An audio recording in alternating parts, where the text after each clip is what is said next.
J'aimerais ouvrir avec vous la parole de Dieu, s'il vous plaît, et vous demander si vous vous rappelez de ce que nous avons parlé mardi dernier. C'est une très bonne question, vous allez me dire. Oui. Des talents, oui. Vous vous rappelez, les 3 derniers? Bon, peu importe, essayez d'y penser, sinon de toute façon la vidéo vous la trouverez toujours, mais les talents, ça veut dire serviteur. Rappelez-vous, le thème, c'est sauver pour servir. D'accord? Je n'avais pas prévu de parler de ça ce soir, je me suis demandé ce que j'allais vous apporter. Puis c'est revenu, sauver pour servir. Mais qui peut servir Dieu? J'aimerais lire avec vous, s'il vous plaît, dans l'évangile de Jean, au chapitre 12. Ah, pardon. L'évangile de Jean, au chapitre 12. On m'entend mieux? C'est pas un peu fort? Le plus sourd, il n'est pas là, et l'autre, il est parti. Voilà, chapitre 12, s'il vous plaît, de l'évangile de Jean, et au verset 23.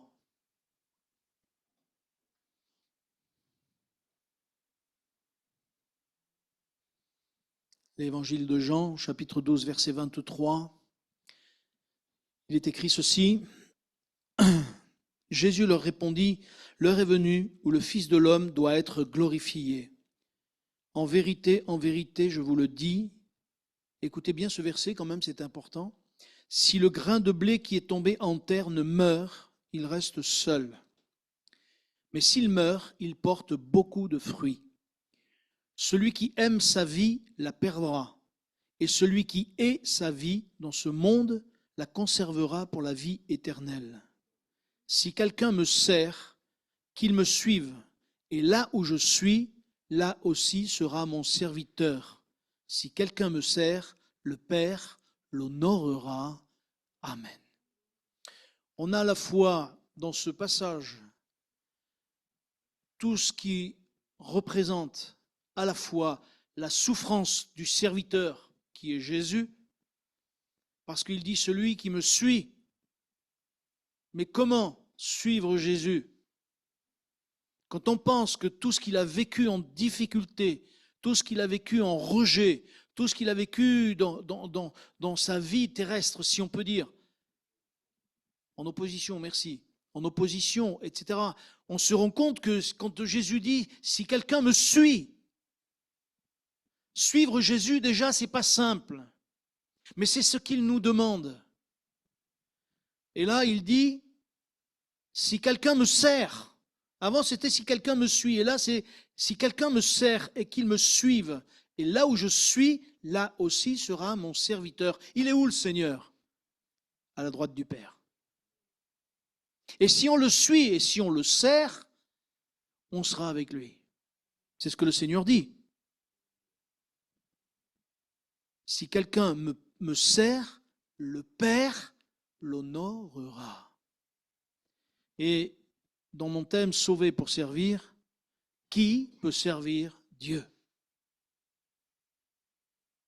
Parce que si on sait qui peut servir Dieu, si on comprend qui peut servir Dieu, ça va tout de suite nous remettre en place l'esprit et le cœur. Alors tout de suite, pour pas qu'il y ait des questions qui fusent, personne ne peut servir Dieu. Personne. Il est le Dieu des cieux. Il est le Dieu qui est au-dessus de tout. C'est un Dieu saint. Mais dans sa grâce, Dieu veut se servir de nous. Nous, on ne peut pas le servir. C'est pour ça que Jésus a dit, attendez à Jérusalem jusqu'à ce que vous receviez le Saint-Esprit. Parce que sans le Saint-Esprit, on ne peut pas servir Dieu. On va le servir, oui, on va le servir. Mais avec nos moyens. Mais quand même, il est Dieu et ça, il nous faut le réaliser. On ne peut pas servir sans le Saint-Esprit qui vienne diriger nos pas, qui vienne diriger nos pensées, qui vienne nous inspirer dans nos paroles de sagesse, dans nos paroles de connaissance. On a besoin de la vie de l'Esprit. On a besoin que le Saint-Esprit vienne plus prendre de place en nous. Et bien souvent, nous ne laissons pas toute la place au Saint-Esprit parce que nous avons nos pensées, nous avons nos manières de faire, nous croyons que nous sommes capables. Alors tout de suite, je vais vous dire,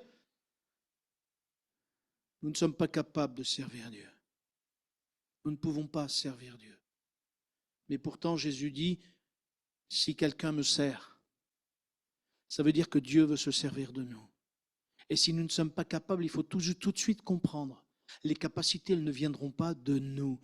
Dites-moi, est-ce que le Seigneur a choisi que des sages et des intelligents? Merci ma sœur, il est écrit des choses folles du monde. Il a pris des pêcheurs de poissons. Il ne faut pas me dire qu'à l'époque, les pêcheurs de poissons, ils avaient le bac plus 10, ou même pas le bac peut-être. Peut-être le bac à lessive, et encore c'était leur femme qui faisait la lessive. Ils avaient le bac de rien du tout, oui. Et peut-être même pas le bac de la vaisselle non plus. Mais ils n'avaient rien. Mais Jésus va les choisir. Parce que le Saint instruit de toute l'affaire, là, de tous ceux qui étaient des disciples. C'est qui les instruit de tous ces disciples-là? Quand on réfléchit un petit peu, Matthieu, Luc, mais Luc, il n'était pas parmi les disciples. Raté. Paul, qui était un apôtre aussi, malgré qu'il n'était pas au milieu des disciples, mais n'empêche que c'est lui qui a monté la doctrine.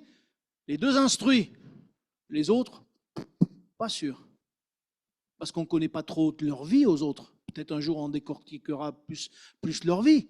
Mais les deux vraiment intelligents, etc., si on peut dire poussés dans l'intelligence, c'est que je sache moi, c'est Paul et Matthieu. Parce que Dieu choisit les choses folles du monde. Pour confondre les fortes. Eh oui. Humainement me parler, mes sœurs, mes frères, on ne peut pas le servir. C'est pour ça qu'on va y revenir dessus, mais il nous faut comprendre que tout de suite, nous avons besoin de rester humbles pour le servir. Rester humbles tout au long de notre vie. Et si nous voulons le servir avec efficacité, il y a une chose que nous devons nous mettre dans la pensée. C'est ce que je vous ai dit dimanche, déjà ce n'est plus moi qui vis, c'est Christ qui vit en moi. Et il faut que je reste humble. Parce que si je ne reste pas dans l'humilité, à un moment donné, il y en a un qui va me faire un croche-pied, il va me mettre une peau de banane, et on va le voir tout à l'heure, je vais m'exploser par terre, je vais me fracasser et je vais perdre mon âme. Ce soir, peut-être, je vais même vous dire des choses qui vont vous surprendre, pourtant que l'on connaît. Mais il y a une chose qu'il faut se poser, la question, à quoi sommes-nous appelés et qui définit ce que nous devons faire? Est-ce que vous savez qui définit ce que nous devons faire? Est-ce que vous savez qui c'est qui nous appelle? C'est le Seigneur, ce n'est pas nous-mêmes. Nous, on peut avoir de la bonne volonté, mais on va y revenir tout à l'heure. De tout temps, les hommes se sont trompés lorsqu'ils ont voulu se mettre en avant. De tout temps, les hommes se sont trompés lorsqu'ils ont voulu dire « mais moi, je vais servir Dieu ». Ouh, qui tu es, toi? Je me rappelle certains pasteurs que j'ai entendus qui se sont dit « moi, je vais en Afrique ». Je vais en Afrique. Et puis ils sont revenus avec la malaria, ils sont revenus avec perte et fracas, et puis ils ont eu du mal une fois en France de se remettre de leur santé, parce que Dieu ne les avait pas appelés à partir. Par contre, il y en a qui sont restés 20 ans, 30 ans là-bas, ils n'ont jamais été malades. Ils ont eu des piqûres de médicaments, mais ils passaient ça au milieu, ils ont fait des choses formidables là-bas, et quand vous les voyez, c'est des hommes tout simples. Vous ne croyez jamais qu'il a été en Afrique et qu'il a fait tout ce qu'il a fait, ce frère. Jamais. Et pourtant, parce que Dieu l'avait envoyé. Il y a une différence quand nous, on sert Dieu et quand Dieu nous appelle à servir. Et ça, il faut bien le comprendre quand on veut servir. C'est pour ça que qui peut servir Dieu? Dans les choix de Dieu, il ne faut pas oublier une chose, que dans les choix de Dieu, et ça, mes frères et sœurs, c'est très important pour toute notre vie, il y a la prescience de Dieu. Est-ce que vous comprenez ce que ça veut dire, la prescience de Dieu? Ça veut dire que Dieu sait à l'avance ce qui va arriver. Le temps, c'est Dieu qui l'a créé pour nous, le temps. Dieu, il n'est pas dans le temps, il est hors du temps. Le temps, il est bien défini par rapport à notre commencement, à nous, et notre fin, à nous. Mais Dieu, il était avant et il laissera après. Et c'est pour ça qu'il voit le temps et il sait très bien ce qui va se passer dans le temps. C'est pour ça que dans les Écritures, il nous parle de Jésus déjà dans le commencement des Écritures. Déjà dès la Genèse, il parle de Jésus. Les gens disent non, mais si. Il parle de Jésus dès la Genèse parce que Dieu sait déjà tout ce fil conducteur qui nous amène jusque dans l'Apocalypse. Et c'est tout au long, il parle de Jésus. Et c'est pour ça qu'il est important que nous puissions comprendre la préscience de Dieu. Dans les choses de Dieu, chaque fois que Dieu veut se servir de quelqu'un, il faut réaliser que Dieu met une responsabilité sur quelqu'un. C'est pour ça que Dieu choisit des personnes à qui il va donner quelque chose pour servir, mais à qui il va demander des comptes. Vous vous rappelez ce qui est écrit dans Jacques, qu'il n'y ait pas beaucoup au milieu de vous de personnes qui apportent la parole parce qu'on leur redemandera plus de comptes. Il y en a beaucoup qui veulent prêcher, il y en a beaucoup qui veulent faire, il y en a beaucoup qui veulent se montrer, mais alors Dieu leur demandera plus de comptes. C'est pour ça que quand on veut faire quelque chose pour Dieu, alors certains vont dire, ah oui, mais il faut que je sois appelé pour le ménage. Ne vous inquiétez pas, ça, il n'y a pas besoin d'appel, il faut avoir une bonne volonté pour ça. C'est tout. Les gens, ils veulent toujours un appel pour des choses, mais par contre, pour l'estrade, ils veulent tous y monter dessus. Non, mes frères, nous devons être équilibrés. Et je crois que si nous voulons servir, nous devons faire attention, parce que justement, sinon, on aurait vite fait de se faire dépasser.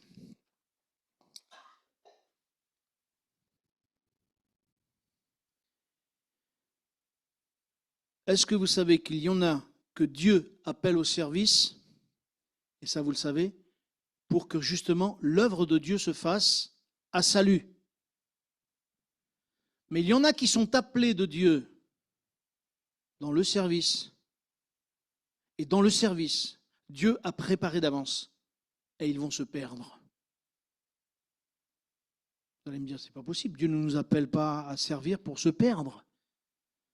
Et pourtant, il y en a un que j'aimerais que vous connaissez. J'aimerais lire avec vous, s'il vous plaît, dans le livre de Jean, au chapitre 17.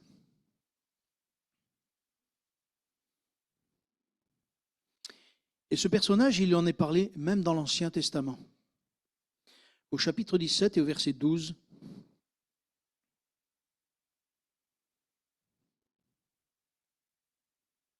C'est Jésus qui parle à son Père et qui dit ceci, chapitre 17, verset 12, tu cherches qui c'est, hein? T'as trouvé?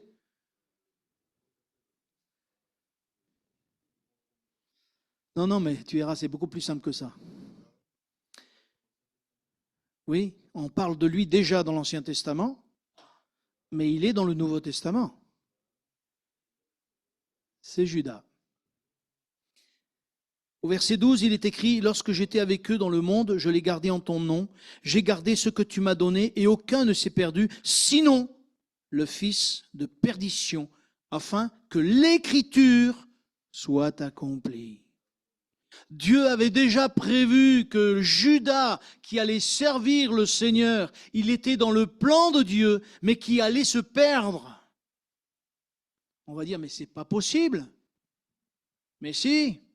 Parce que Dieu savait le cœur de Judas, comment il était et comment il allait être au moment où. Et il fallait quelqu'un qui renie Jésus. Et il fallait quelqu'un qui trahisse Jésus. Est-ce que Dieu a provoqué? Non. Dieu a laissé faire. Et il l'a laissé faire parce qu'il savait exactement ce qui se passait dans le cœur de Judas. Et on ne réalise pas toujours que dans le plan de Dieu, il y a toujours une préparation des choses. C'est comme il est dit au sujet de Pharaon. Vous vous rappelez ce qu'il est dit au sujet de Pharaon? Romains chapitre 9.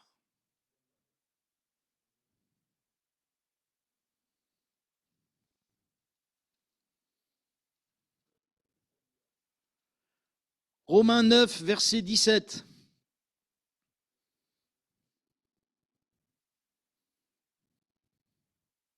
C'est l'apôtre Paul qui parle de ça.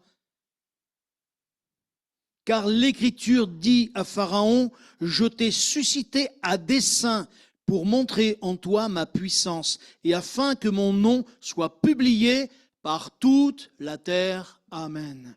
Le problème, c'est que que lorsque Dieu choisit quelqu'un pour le servir, il lui laisse toujours deux choix. Le choix de la vie et le choix de la mort. Parce que Dieu nous laisse toujours deux choix, même dans son service. Et c'est pour cela que quand on veut servir Dieu, il faut bien réfléchir sur notre position. Parce que le service de Dieu, ce n'est pas je sers Dieu. Non, il y a un état de cœur à avoir. Et en fonction de notre état de cœur, on peut se perdre ou se gagner. Judas était celui qui s'est perdu. Pharaon a été à celui qui s'est perdu. Parce que Pharaon se serait humilié devant Dieu. Il aurait cru que Dieu était celui que Moïse disait. Dieu se serait glorifié dans la vie de Pharaon et dans toute l'Égypte. Mais puisque Pharaon a eu durci son cœur, jusqu'à un moment donné où Dieu a dit, maintenant c'est fini, c'est moi qui endurcis ton cœur. Et je vais manifester ma gloire quand même. La preuve, c'est qu'après, quand Israël est sorti, tous les peuples aux alentours, ils avaient le trouillomètre à zéro. À moins 10, moins 15 même peut-être. Tellement ils avaient peur, ils se disaient, mais Dieu est avec eux. Dieu est avec eux. Et le formidable, c'est que Dieu prévoit tout à l'avance. C'est pour ça que mes frères et sœurs, quand on veut servir Dieu, encore je reviens, attention à notre état de cœur. Parce qu'on peut bien commencer et on peut mal finir.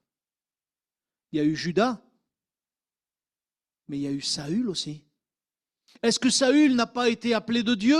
Est-ce qu'il n'y a pas eu un appel particulier pour Saül? Et le problème, c'est que malgré ce qu'il était au départ, alors Dieu savait ce qui allait arriver, mais Saül a eu un choix à un moment donné à faire. Et dans ce choix du service, il a fallu qu'il prenne position pour Dieu. Mais il n'a pas pris position pour Dieu, il a pris position pour lui. Et quand on sert Dieu, on ne doit pas se servir. C'est Dieu qu'on sert. Et le problème de Saül, c'est qu'au début, il était caché dans les bagages, il avait un peu... Vous savez, Moïse aussi, il a compris que servir Dieu, ce n'était pas rien. C'est pour ça qu'il ne voulait pas servir Dieu. Mais Dieu a fait pour que Moïse change. Mais Saül n'a pas changé dans le bon sens, parce qu'on peut bien commencer avec Dieu dans le service, et on peut mal finir.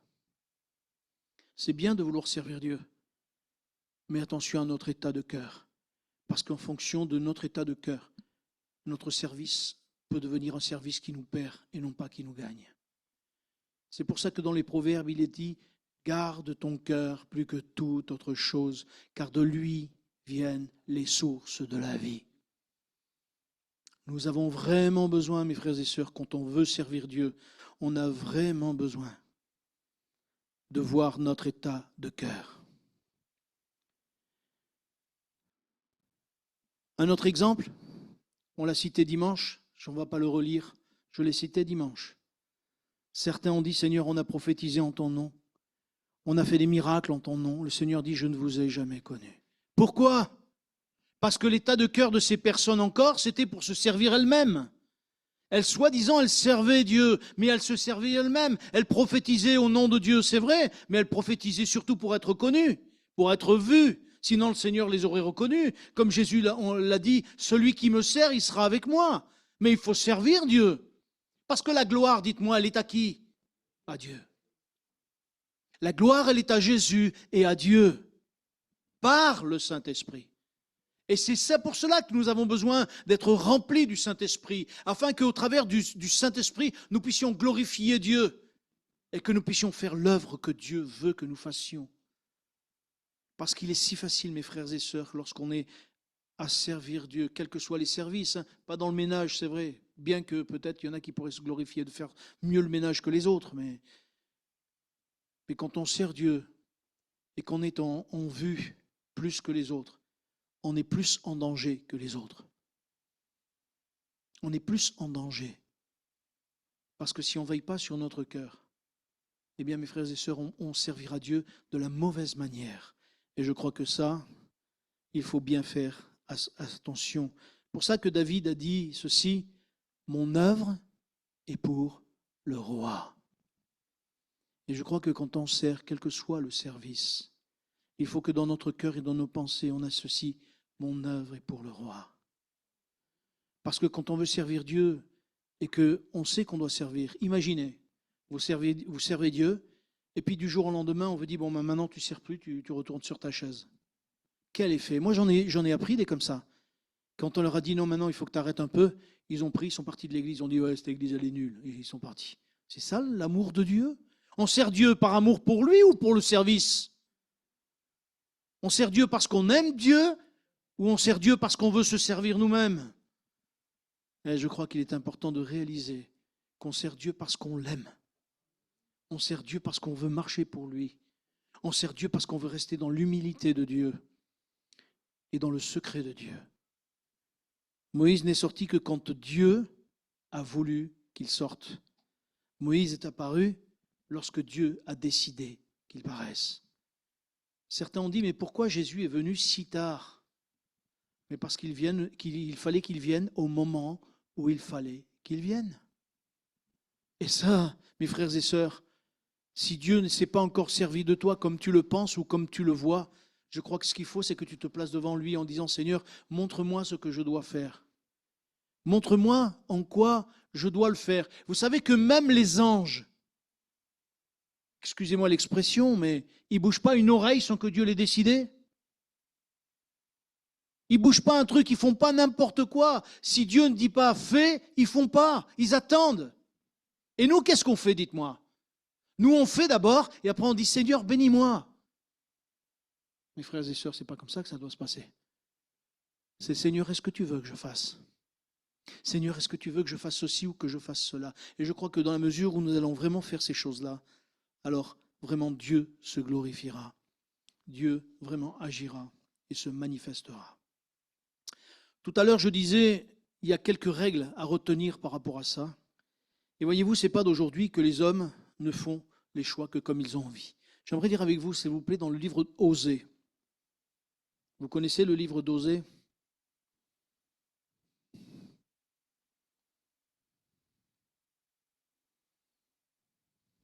Daniel, Osée, Joël. Osée au chapitre 8.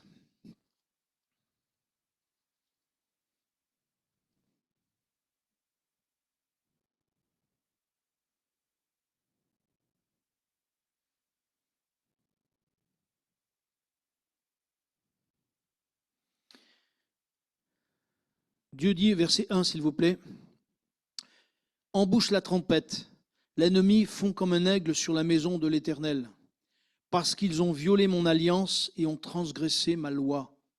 Ils crieront vers moi, « Mon Dieu, nous te connaissons, nous, Israël. » Israël a rejeté le bien. L'ennemi le poursuivra. Écoutez bien, ils ont établi des rois sans mon ordre et des chefs sans se référer à moi. Amen. Dieu voudrait qu'on lui pose la question, Seigneur, tu veux que je te serve? Je suis là. Dis-moi ce que je dois faire. Je veux me rendre utile pour toi, mais décide de ce que tu veux de ma vie. Et je crois, mes frères et sœurs, que ça, quelque part, voyez-vous, c'est honorer Dieu. Quand on demande à Dieu ce qu'il veut que l'on fasse. Nous n'avons pas à faire les choses comme nous le voulons. Comme je le disais tout à l'heure, il est Dieu, il est le Dieu des cieux. Et qu'est-ce que nous sommes? Nous ne sommes que de faibles créatures, des pécheurs, que Dieu veut se servir de nous. Mais nous ne pouvons pas servir, nous ne pouvons pas sauver des âmes. Qui sauve les âmes? C'est le Saint-Esprit. C'est le Saint-Esprit qui convainc de péché, de justice, de jugement. Nous ne devons être que le haut-parleur. Mais le haut-parleur quand Dieu le veut. Le haut-parleur qui dit de bonnes paroles de la part de Dieu. Mais ces bonnes paroles de la part de Dieu, il faut qu'elles soient inspirées du Saint-Esprit pour que la personne d'en face, elle soit interpellée à l'intérieur. Et nous avons besoin pour le servir. Mais dans tout ce que nous faisons ici, parce que c'est quelque part, c'est honorer Dieu. Et vous savez, celui qui honore Dieu, Dieu, le dit la parole, Dieu l'honorera. Et moi, je suis heureux quand Dieu m'honore. Mais je me cache vite derrière lui. Parce que je me dis, Seigneur, garde-moi de me prendre pour ce que je ne suis pas. On a tellement vite fait de se prendre pour ce qu'on n'est pas.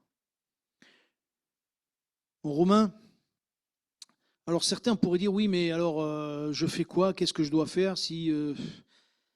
Dans Ecclésiaste, d'abord, il est dit, vous vous rappelez? Trouve tout ce que ta main trouve à faire, fais-le.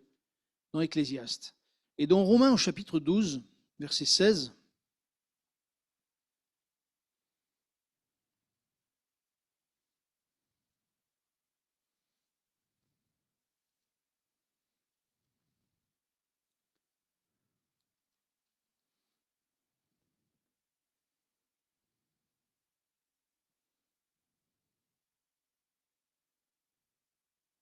est-ce que je me suis trompé? Non. Verset 15 même.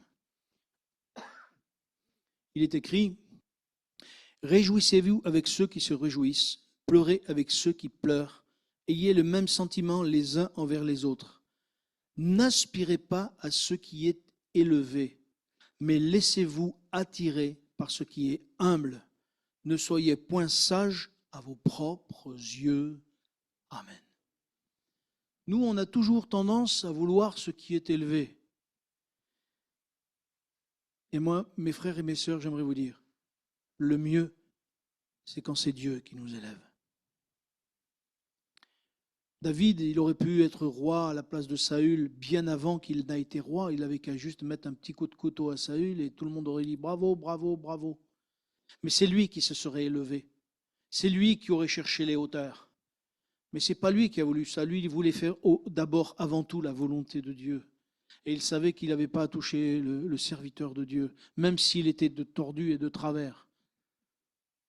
Mais parce qu'il a obéi à la parole de Dieu, ce qui s'est passé, c'est qu'en son temps, c'est Dieu qui l'a élevé.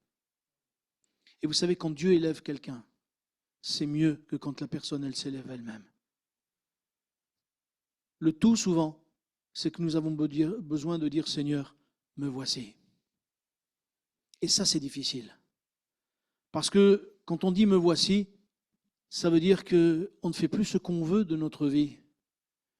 Vous savez, on l'a lu tout à l'heure dans l'épître, dans l'évangile de Jean au chapitre 12. Hein, si je reprends le premier verset qu'on a pris, chapitre 12 et verset 23-24, il est dit en vérité, je vous le dis, si le grain de blé qui est tombé en terre ne meurt, il reste seul. Et la difficulté pour nous, c'est de mourir à nous-mêmes. Et pour servir Dieu, il nous faut mourir à nos pensées, à nos idées. Il faut que ce soit Dieu qui conduise, que ce soit Dieu qui dirige.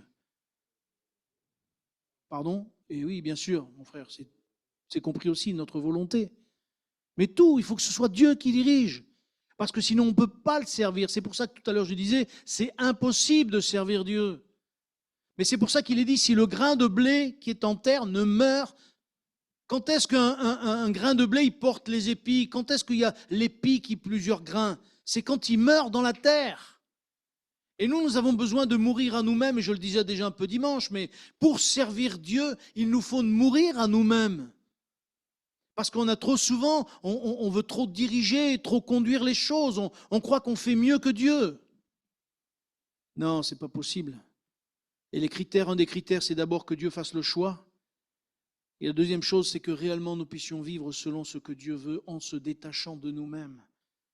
Avant même de pouvoir faire quelque chose, d'organiser quelque chose. Seigneur, est-ce que je dois le faire? C'est difficile parce qu'on n'est pas habitué à ça. Vous savez ce que c'est le lâcher-prise? Et si je vous disais à chacun, qui sait faire le lâcher-prise ici? Il n'y a personne qui lèverait la main, c'est sûr. Parce que personne ne sait faire. On veut tous prendre les choses en main. On veut tous faire. Alors que quand c'est Dieu qui le fait, c'est tellement bien fait. Et je crois que Dieu voudrait que nous puissions comprendre. Et je vais aller vite maintenant parce qu'il ne me reste que 5 minutes, mais il y a des choses que nous devons garder dans notre cœur. La simplicité, l'humilité. Parce que Dieu est simple. Nous, on se complique la vie, mais Dieu est simple. Restons simples, restons humbles. La disponibilité. Vous savez quels sont les mots qui reviennent dans l'évangile de Marc? Tu devrais le savoir, tu as fait le cours Insté. Il y a 2 mots qui reviennent. Parce que l'évangile de Marc, c'est spécialement pour, j'allais dire, qui nous montre l'exemple du serviteur. c'est aussitôt, et vous le vérifierez dans vos Bibles, aussitôt et à l'instant. Parce que dans l'évangile de Marc, c'est Jésus qui sert. Il sert son Père, c'est le serviteur parfait. Et parce qu'il est le serviteur parfait, le Père lui demande, aussitôt il est disponible, à l'instant il fait. Il veut tout de suite se rendre disponible pour servir Dieu. Et des fois, nous on dit aux gens, il nous faudrait quelqu'un pour... si quelqu'un pourrait lever la main, bon ben on verra la semaine prochaine. Aujourd'hui peut-être, ou alors demain, ou alors jamais. Ou alors jamais. Et pourtant, est-ce que Dieu, lorsqu'on prie, on voudrait que Dieu agisse aussitôt? Quand Dieu nous demande quelque chose, nous on dit, attends, j'ai pas le temps. Je dois faire ceci, je dois faire cela, je dois voir un tel, je dois voir un tel. Mes frères et sœurs, servir Dieu, ça veut dire quelque chose. Est-ce que nous sommes conscients de ce que ça veut dire? Servir Dieu. C'est être, j'allais dire, à sa disposition. Que dit Paul dans ses lettres? Vous vous rappelez ce qu'il dit Paul dans l'Épître aux Romains, dans sa première épître? L'Épître aux Romains, chapitre 1er. Je crois qu'il le dit dans toutes ses lettres. Vous voulez bien qu'on le lise? Mais c'est mal traduit dans notre traduction à nous. Dans notre traduction à nous, c'est bien enrobé parce que ça rentre dans notre langage. Et il y a des mots qui nous bousculent dans notre France et dans le monde parce qu'il y a des gens qui ont souffert à cause de ce mot. Il est dit, Paul, serviteur de Jésus-Christ. Mais la vraie parole, eh oui, Paul, esclave de Jésus-Christ. Et quand on parle d'esclavage, les gens ils disent non, oh là là, les chaînes et tout le Bataclan.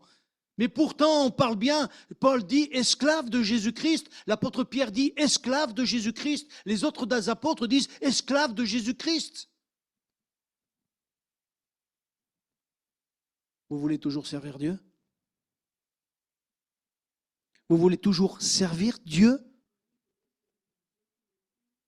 Mais ça, ce n'est pas serviteur que vous devez être. C'est esclave. Ce n'est pas vous qui décidez. C'est le maître qui doit décider. Ce n'est pas la même manière quand on dit oh, tu vas servir Dieu, tu vas être son esclave. Attends, oui, 2 minutes là. 2 minutes, oh, esclave, serviteur, oui, esclave, mais c'est ça que ça veut dire. Le Seigneur n'a pas besoin de fouet, tu sais. Une parole de lui et on est fondu comme du beurre. 8. Une parole seulement qu'il a à nous dire. Et je crois que rien que son amour, déjà, ça nous confond. Rien que son amour, ça nous confond. Nous sommes sauvés pour être esclaves de Jésus-Christ. Et quand on dit sauvés pour servir, c'est ça que ça veut dire. Moi, j'aimerais pouvoir le dire, ça. Seigneur, je veux être ton esclave. Mais je ne sais pas si je peux le dire. Parce que dire que je suis son esclave, ça veut dire que je ne peux plus prendre de décision sans lui. Et ça, je ne sais pas faire. Peut-être vous savez faire. Mais moi, je ne sais pas faire. Et pourtant, je dis, Seigneur, aide-moi à te servir. Et nous avons vraiment besoin que le Saint-Esprit nous visite pour que réellement ce soit lui qui dirige nos pas, lui qui dirige l'Église, lui qui nous prenne comme serviteurs et que nous soyons soumis à sa volonté. Seigneur, aide-nous, aide-nous. Alors, je vous parlerai, je n'ai pas eu le temps de vous parler de la piété, parce que c'est quelque chose qui est important, la piété. Il faut qu'un serviteur soit rempli de l'Esprit. Il faut qu'un serviteur soit vraiment rempli de l'Esprit. Quand l'apôtre parle à Timothée, il parle de gens justement qui vont servir, qui sont remplis de l'Esprit. Même à l'époque, dans les Actes des Apôtres, il était dit que même pour servir aux tables, il fallait qu'il soit rempli de l'Esprit. Pour servir aux tables. Et ce n'était pas le seul. Nous, quand on dit aux gens, il faut être baptisé du Saint-Esprit, et pourquoi faire? On a besoin d'être baptisé dans le Saint-Esprit. Et je crois qu'on ne le recherche pas assez pour dire, Seigneur, remplis-nous, Seigneur, jusqu'à ce que... on devrait faire comme Jacob qui disait, je ne te lâcherai pas que tu ne m'aies béni. Je ne te lâcherai pas que je ne puisse parler du Saint-Esprit, que je puisse parler en langue. Parce que celui qui parle en langue, il s'édifie lui-même et il devient un serviteur vraiment entre les mains du Seigneur. Je crois qu'il nous faut prendre conscience de ces choses. Bien sûr, je ne vous parlerai pas non plus que celui qui veut être le plus grand, c'est ce que Jésus disait, celui qui veut être le plus grand au milieu de vous, qu'il soit l'esclave de tous les autres. Vous voulez être grand au milieu de nous? Soyez l'esclave de tous les autres. Ça chauffe là, hein? Mais pourtant servir, c'est ça. Est-ce que vous voulez qu'on serve Dieu ensemble, mes frères et sœurs? Est-ce que vous voulez que Dieu se serve de nous? Je crois que nous sommes dans des temps où les gens sont de plus en plus rebelles. Mais ça, c'est la mentalité du monde. Que nous n'ayons pas cette mentalité dans l'Église. Nous avons le droit de dire les choses, je vous l'ai déjà dit. Vous avez le droit de ne pas être d'accord avec moi et moi j'ai le droit de ne pas être d'accord avec vous. Et une chose qu'on n'a pas le droit, c'est de ne pas s'aimer. C'est une obligation de s'aimer. Et si déjà nous n'arrivons pas à faire ça, comment pouvons-nous servir Dieu? Oh, je ne veux pas faire reculer, hein, mais je veux qu'on prenne conscience que servir Dieu, ça veut dire quelque chose. Ce n'est pas du bout des lèvres qu'on peut le dire, mais c'est avec une position de cœur complètement différente. Seigneur, je veux te servir avec mon cœur, avec ma vie. De la même manière que j'aime Dieu de tout mon cœur, de toute mon âme, de toute ma force, de toute ma pensée, il faut que je puisse servir de la même manière, de tout mon cœur, de toute mon âme, de toute ma force, de toute ma pensée. Et je crois que Dieu sera honoré. Et si Dieu est honoré, mais l'Église, elle est 50 fois trop petite. 50 fois trop petite. Parce que Dieu honorera celui qui l'honorera. Seigneur, tu es notre Père. Et je veux te prier afin que tu nous aides à te servir. Tu es celui qui nous a servi le premier. Tu es venu, la parole nous dit, comme un serviteur, comme un simple serviteur, tu t'es donné. Et nous n'arrivons pas, même pas à te donner. Toi, tu t'es donné complètement. Tu as jeûné pour nous, tu as prié, tu as fait des nuits de prière pour nous. Et nous n'arrivons même pas, Seigneur, à prier, à nous tenir là devant ta face. Nous avons toujours des excuses, alors que Seigneur, ton désir, c'est que nous soyons déjà serviteurs à tes pieds. Là, Seigneur, s'il te plaît, viens bénir ton peuple, viens bénir ton Église, et que chacun d'entre nous puissions devenir des serviteurs et des servantes à la gloire de ton nom, que nous puissions t'honorer comme toi tu nous as honorés en venant nous chercher. Seigneur, s'il te plaît, fais-nous la grâce de pouvoir rentrer dans tes plans et ne nous fais pas, Seigneur, ne permets pas que nous nous perdions parce que nous allions devenir, Seigneur, orgueilleux ou je ne sais quoi. Seigneur, s'il te plaît, aide-nous.